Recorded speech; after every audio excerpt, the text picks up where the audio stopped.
Hello, welcome to Season 2 of Steven's Custom Models.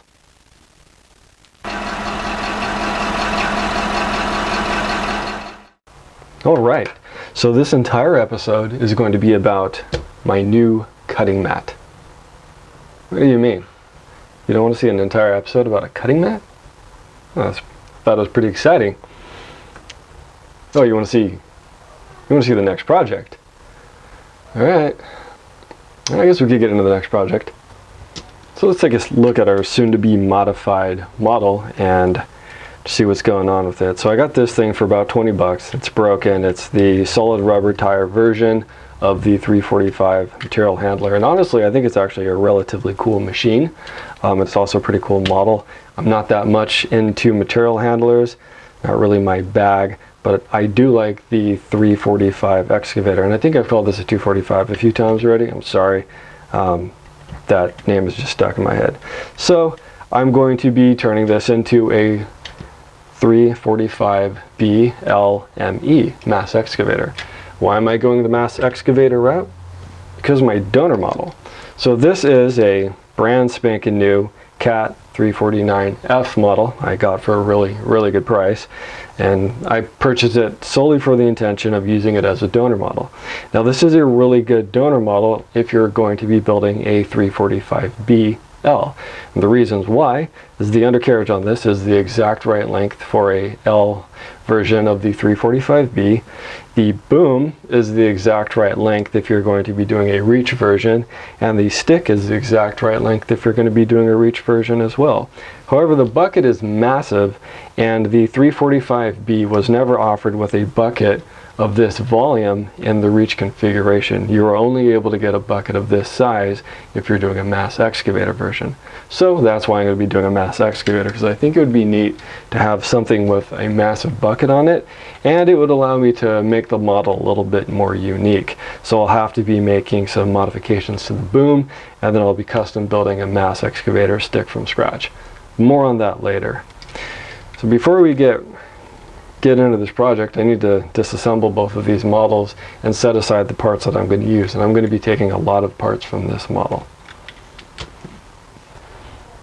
So let's start a very basic breakdown of this model, and as I get into the project more, I'll disassemble the parts that I need even further. So the first thing to do, take off the undercarriage. Using a Phillips head screwdriver here, I'm just removing the screw from the base. You guys can see that.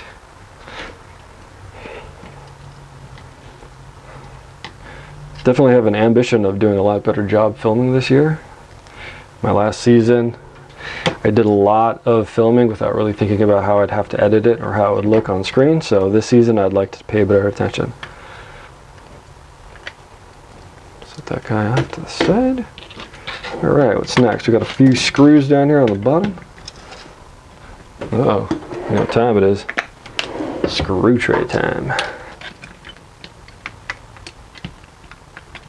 Let's remove the cap screw first.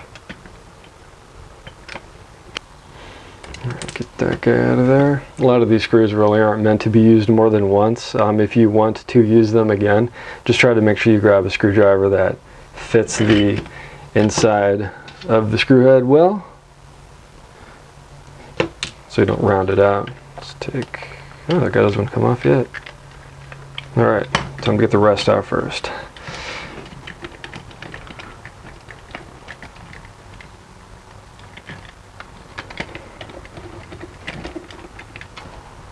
Alright, got all the screws out. Let's take the base plate off. Oh, so that's why I couldn't remove the cab. There's another screw inside, right there for the cab. Also changed up my screwdriver. The previous one that I was using wasn't very good. Well, it's like this guy wants to come out. Alright, set that guy off.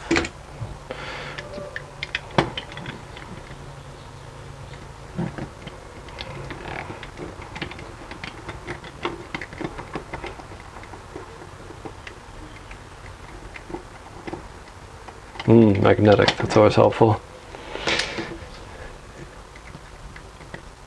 Alright. Looks like it's held on with a little tab maybe. Aha! And a grab rail that we're not going to need. Just pop that guy out. Alright, so we have really lackluster interior there. I'm not going to be reusing that. I'll actually rob the other interior. Take the cab and the... So you don't set the glass off to the side so that doesn't get scratched up. Alright, I'm going to take apart a brand new machine. It's actually not a bad machine. It's kind of clever how they made the top of the cab removable so you can take the little figurine out of there. I'm not that into cat machines of this generation. My interests kind of stop at the B generation, but still pretty nice. It's cool that they added all these extra hoses. Again, there's a lot of stuff that we're going to keep on this, but a lot of plastic there too. Alright. Donor parts, ahoy!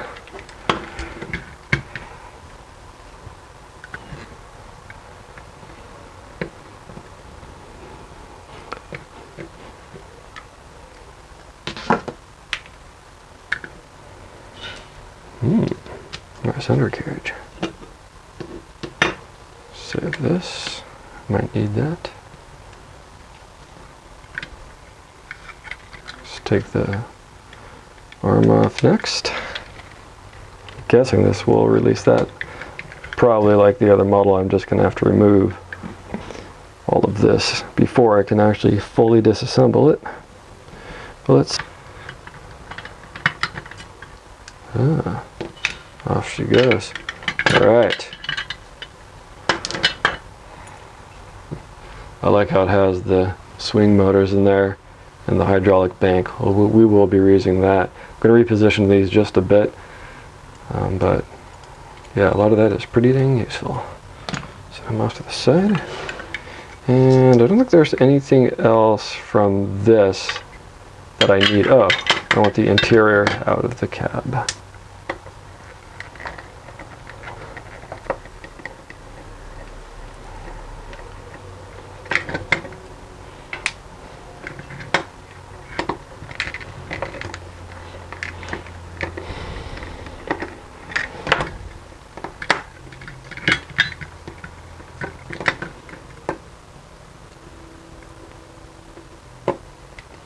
Throughout the season, please excuse the occasional cranium in frame. I have a big head.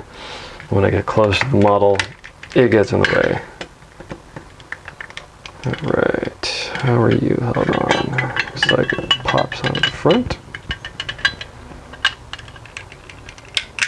Oop, took you off first.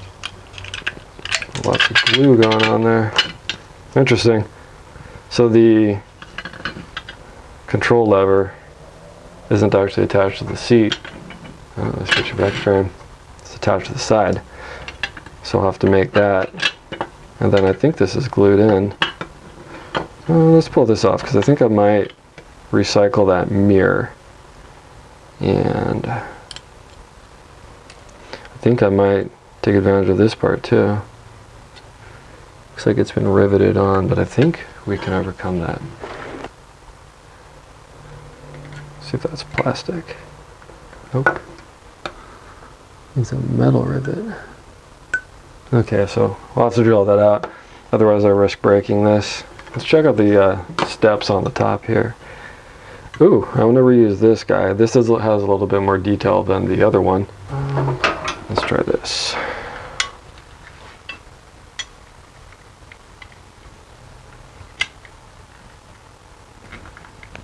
Just pushing on the side of it with no luck either. Got a feisty one. Yep. Caught it with my arm. So I just glued in there with a little bit of paint. Nice detail. We'll throw that in the keep tray. And I think it has probably got like a tab or something that's holding it down there. But I'm going to just start prying it from the rear with this little flathead and just see where it's holding down, see if I could see under there and see what's inside holding it in place.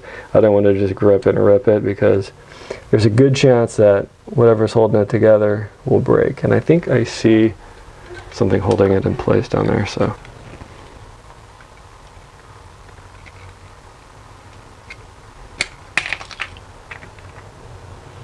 just like that. So it had 2 little tabs glued in there, and then just these little landing spots.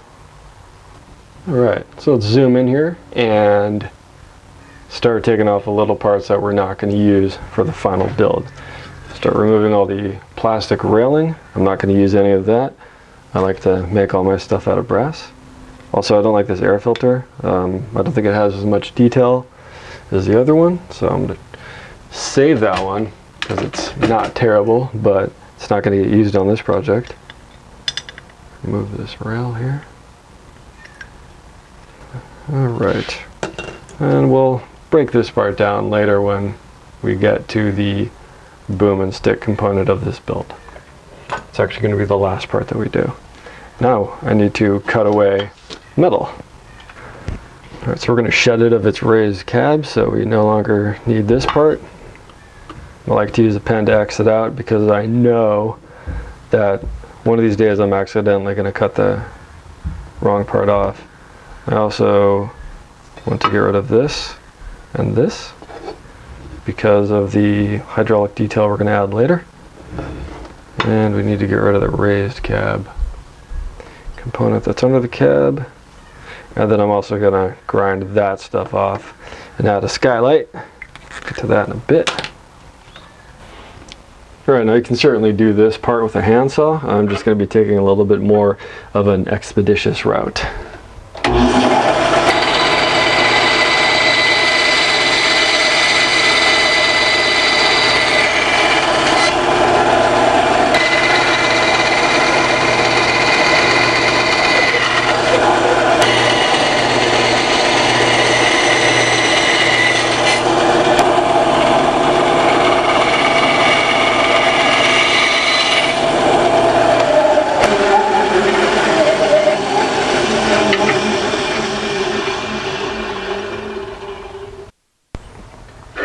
Sorry guys, I totally forgot to press record when I cut that part out, but now I need to get rid of all of this right in here.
Right, let's do a little midpoint mock-up here. Got our arm assembly here from the 349. Go and set it in place. It's got our hydraulic bank there and the 2 swing motors. Drop body on that we just finished cutting all the material handler parts off of, and you can see it all lines up pretty nicely. I'm not going to have to make any real major adjustments in there, just some detailing. And honestly, if you're new at building and you want to just call this good enough, figure out a way to attach the cab, you got yourself a machine. But again, that bucket is way too big for a 345 with the reach boom configuration, so I still want to build the mass excavator out of it. And you know me, I don't like taking the easy way out when it comes to these. Where's the fun in that? If you guys are wondering why I buzzed the steps and stuff off the side, the reason why is because those are for the material handler only. They didn't come on the regular one, so get through there and start cleaning that up and get it in a little better shape.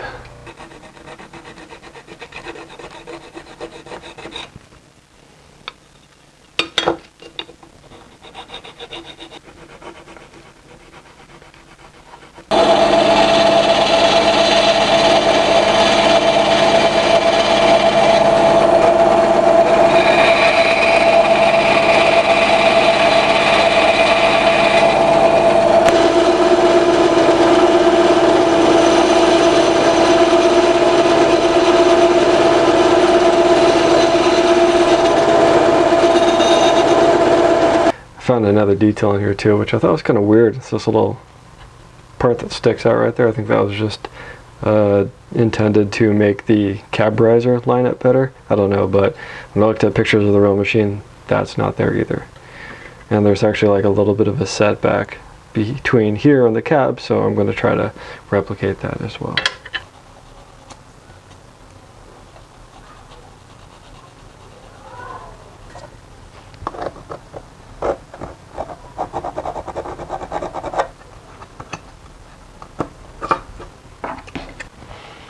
I'm almost done with the material removing part of this. Cleared off all the little odds and ends and pieces that don't need to be on there. There's one last little minor detail that I want to add to this. When I was looking at reference photos of these, I noticed that this little chin that sits below the cab has this little, almost like ledge cut into it. So I'm going to see if I can do that, get that added.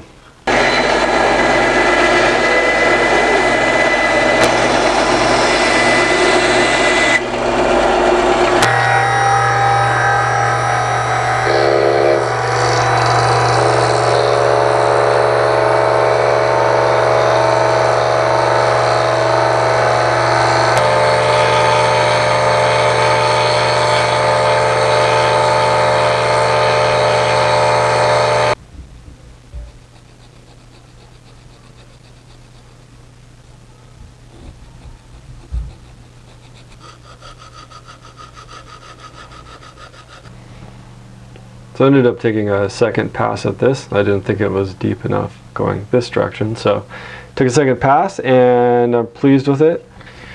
Seems to line up with the underside of the cab well.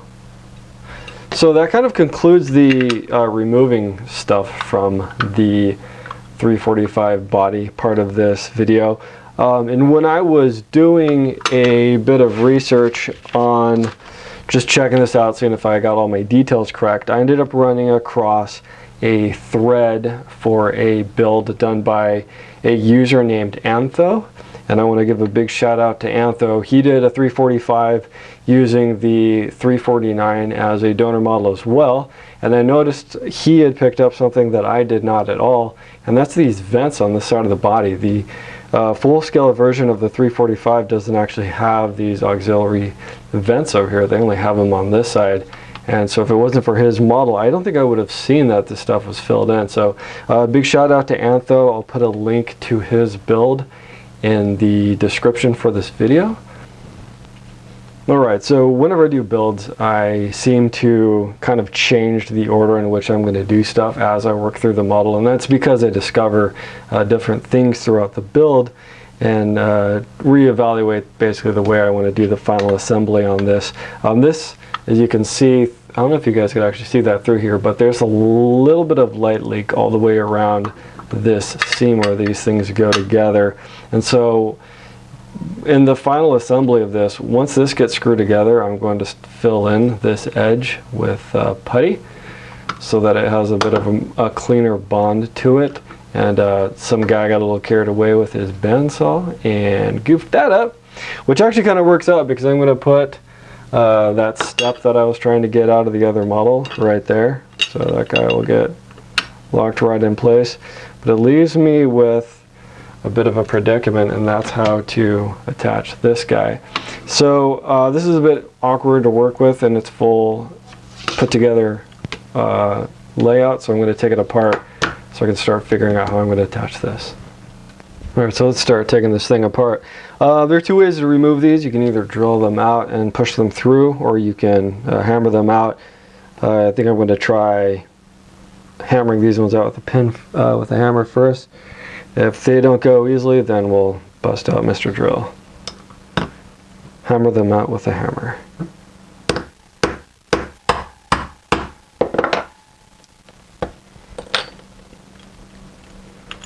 Alright, let's see if we can pull that guy through.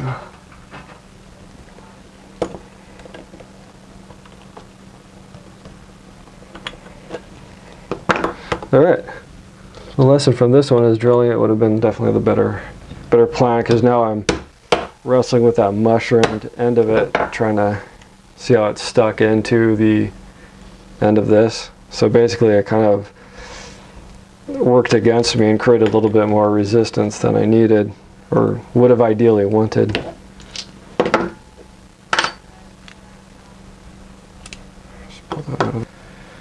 The nice thing also about taking these out with this tool is that you're left with more if you want to try to reuse these pins. If you drill it out, you don't get this extra end. So if you do hammer them out, you get a chance of being able to reform the end of that rivet and then reuse it.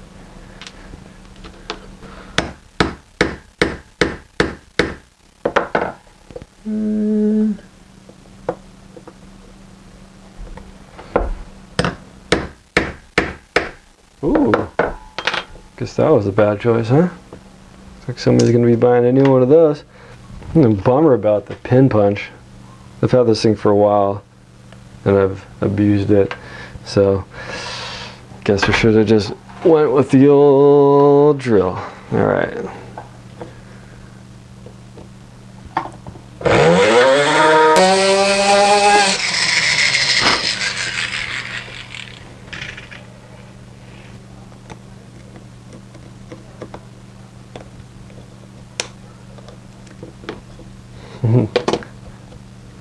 If only I had some sort of like, I don't know, like hard piece of metal that I could tap this through with.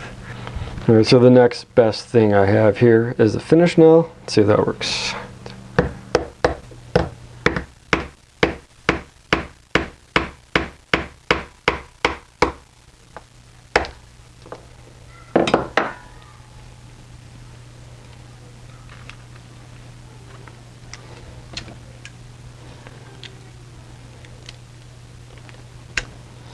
On the positive side of things, if I need a replacement pin, I think I might have just found it.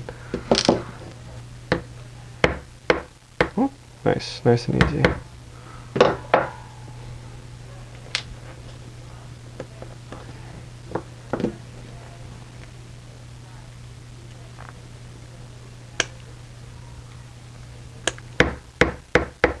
Oh, there we go. Oh, son of a biscuit. Exactly what I didn't want to have happen. That part bent. Looks like I get to remake that out of brass. So here's the pin from the side that I broke. You can see these little dash marks in there. Those basically give it resistance so it doesn't push through all the way. So these pins were pushed in from the outside, and then I hammered it from this direction and tried to push it all the way through. So what happened is this caught that inside loop, and that's what caused it to basically break when I put too much pressure on it. So the other pin I hammered through a little bit, and then I realized that it was going to do the same thing. So I've stopped. I'm just going to try to push it out from the inside. And then for that part that I broke, I'm just going to create like a little U-shaped thing out of brass to try to retain this inside piece. I bent it back in, but it's hanging on by a hair, so I'll be able to save it, but learned a little bit of a lesson about the pins on this model. Alright, so after all the fumbling around, finally got the boom off of this. Eventually I'll take the rest of this stuff off because I do plan on repainting this. And I have figured out how I'm going to get this to slide in here and actually be able to lock in place. I don't want to screw it in from the bottom because I don't want to have screws sticking out through the underside of the main frame. So I'm going to create basically like a loop that this will slide under and lock it in place, and then some way to screw it down with a piece coming off of here. I'll cover the details of that later. But I am done with the removing material from this part. So on the next episode, we will start with the body filler. The paint will be removed by that point in time, and then I'll also start figuring out what we're going to do with the cab. I appreciate you guys watching my videos. Thanks for sticking around. Please subscribe and like the video if you will, and I'll see you guys on the next one. Adios.